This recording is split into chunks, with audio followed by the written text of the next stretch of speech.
I would say that was like the hardest part as an athlete was, okay, like what am I doing now? Like what is my identity besides being an athlete? And I think that's really hard for a lot of people who, especially like, let's just take a football player for example, like you play D1 4 years in college, and then only a limited amount of those players can go to the draft and can be on and one of those NFL teams. And so I know a lot of them have that like identity of like, okay, well, who am I without football? And so that's kind of where I was feeling like, who am I without volleyball? Like, do I want to try to go get a job? Do I want to keep playing volleyball?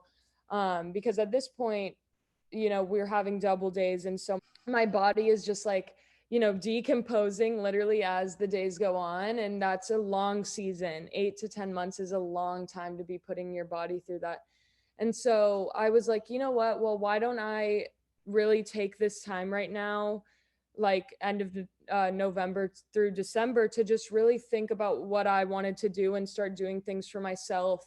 And like, that's okay. Like to be able to take a break from sports and stuff, like that's okay. Let your mind, your body rest. And so I was really just taking that time to soak in my time with my family around the holiday time and let my body recover. And I knew that if I was meant to play sports again, like the right opportunity would come and it would be placed right in front of me. And crazy enough, in January, like I think the first week of January, I actually got reached out by by a player who played at Minnesota, and she was like, "Hey, did you hear about this professional league happening in America?" And I was like, like I've heard about it, but I don't know much about it. Like I just knew that professional volleyball was going to be played in America, which for volleyball, that's Yeah. amazing. Like we haven't had a pro league here in America for years now.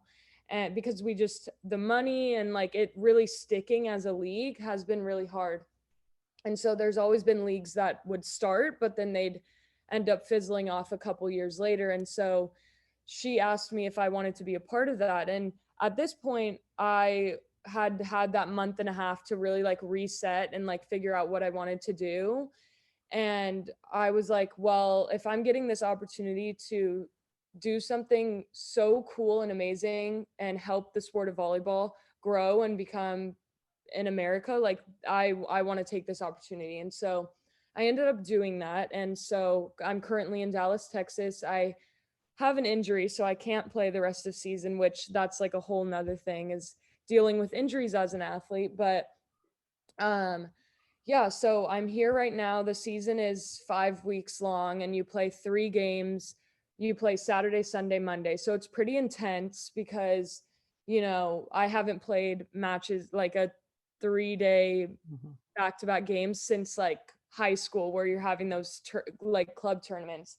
And so that's really intense. But we've been here since beginning of February training and stuff, and not only like bringing volleyball back to America, but watching this league grow, meeting these high level players like Jordan Larson, Karsta Lowe, Betania de la Cruz, like Olympians, and being able to play in the same gym as them and learn from them and hear their experiences overseas. And it's just been an amazing like thing to be a part of, and I'm really happy that I decided to come back and play.